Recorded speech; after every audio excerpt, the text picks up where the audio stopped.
The siren screamed, echoing off the cold concrete walls. It was 4 a.m.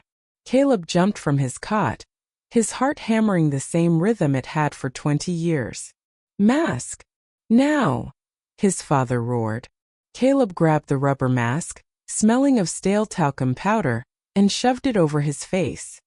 He tightened the straps until they dug into his skin. They huddled in the airlock, listening to the wind howl through the pipes above. "Do you hear that, Caleb?" his father whispered, his eyes wide with mania. "That's the black dust. One breath and your lungs turn to tar. One breath and you're gone." Caleb nodded, trembling. He looked at the heavy iron wheel of the hatch. It wasn't a door. It was the only thing keeping them alive. Or so he thought. Their world was 400 square feet. A kitchen with a stockpile of canned beans dated 1999. A gym with rusted weights. A sleeping area. Caleb didn't know what blue looked like. He only knew the flickering yellow of the generator lights and the gray of the walls. He spent his days reading the same 10 books, encyclopedias from the 90s. He knew about elephants and oceans, but they were as mythical to him as dragons.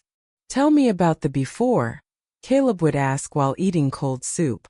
Thomas would sigh, a look of performative sadness on his face. "It was loud, Caleb. People were cruel. They burned the sky. Be grateful you missed it. Here we are safe. Here we are pure." The cracks in the lie didn't start with an explosion but with a fruit. Thomas had returned from a supply run in the upper airlock, a dangerous mission he did once a month in a hazmat suit. He usually brought back scavenged cans, but this time he dropped his bag. Something rolled out. A red delicious apple.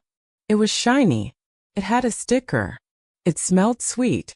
Caleb picked it up. His hands shook. "Dad," he asked, How is this fresh? If the trees are dead, how did this grow?" Thomas snatched the apple away, his eyes darting. "It's synthetic, Caleb. A relic. Preserved in a vacuum seal I found. Don't ask stupid questions." But Caleb saw the sticker. It had a QR code. He didn't know what a QR code was, but he knew it didn't look like 1999. Doubt is a virus. Once it infects you, it spreads. 2 days later, the ventilation fan broke.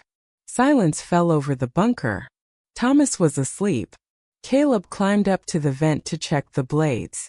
He expected to see complex filters, charcoal scrubbers, machinery to clean the black dust. Instead, he saw a hole, a simple metal pipe leading up. And in the pipe, sitting on a ledge, was a spider, a living crawling spider. It spun a web. Caleb stared at it. If the air was acid, the spider would be dead. If the air was acid, he would be dead right now with the fan off. The air wasn't poison. The air was just air. Caleb dropped to the floor. The noise woke Thomas. "What are you doing?" the father snapped. Caleb stood up, his fists clenched. "There is no black dust," he said, his voice trembling but firm. "I saw a spider. I saw the apple." "You're lying." Thomas's face twisted. The benevolent protector vanished, replaced by a desperate jailer. "I did this for you," Thomas yelled, grabbing Caleb's shoulders. "The world out there is evil. They will use you, hurt you, leave you. Here you are a king. I saved you from them. You saved me from life." Caleb shoved him back. Thomas grabbed a wrench. "You are not leaving, Caleb. You are not ready." Caleb didn't fight. He ran. He sprinted to the ladder leading to the main hatch. "Don't!" Thomas screamed, chasing him. "You'll burn. You'll melt." Caleb scrambled up the cold rungs. 10 feet. 20 feet. His breath hitched. Part of him, the child part, still believed the lie. He expected that when he turned that wheel, his skin would bubble and peel off. He expected agony. He reached the wheel. His father was clawing at his ankles. Caleb kicked him away. With a scream of primal fear, he spun the rusted wheel. Clang! The seal broke. A hiss of pressure. He pushed the heavy iron door up, closing his eyes, waiting for the fire. There was no fire. There was only light. Blinding golden, warm light. Caleb gasped, filling his lungs not with toxic gas, but with the smell of pine needles and damp earth. He opened his eyes. The pain of the brightness was intense. As his vision adjusted, the gray world vanished. Green. Everywhere. Towering trees. A blue canopy that stretched forever, the sky. It wasn't burned. It was beautiful. He pulled himself out of the hole. Birds were singing. A sound he had never heard. He fell onto the grass, digging his fingers into the soil. He wasn't dead. He was born. A sound from the hole. Thomas climbed out. He didn't look at the trees.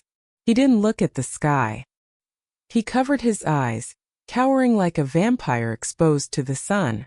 "It's too bright," Thomas whimpered. "Caleb, come back. It's dangerous. We have to go back." Caleb looked at the old man. He realized the truth. The world hadn't ended. His father's mind had. Thomas was terrified of a world he couldn't control, so he created a small one where he was God. Caleb stood up. He saw a road in the distance. A car was driving by. Civilization. "No, Dad," Caleb said softly. "You go back. That's your home. Not mine." He turned and walked towards the road. Behind him, Thomas scrambled back down into the darkness and slammed the hatch shut, choosing his cage over freedom.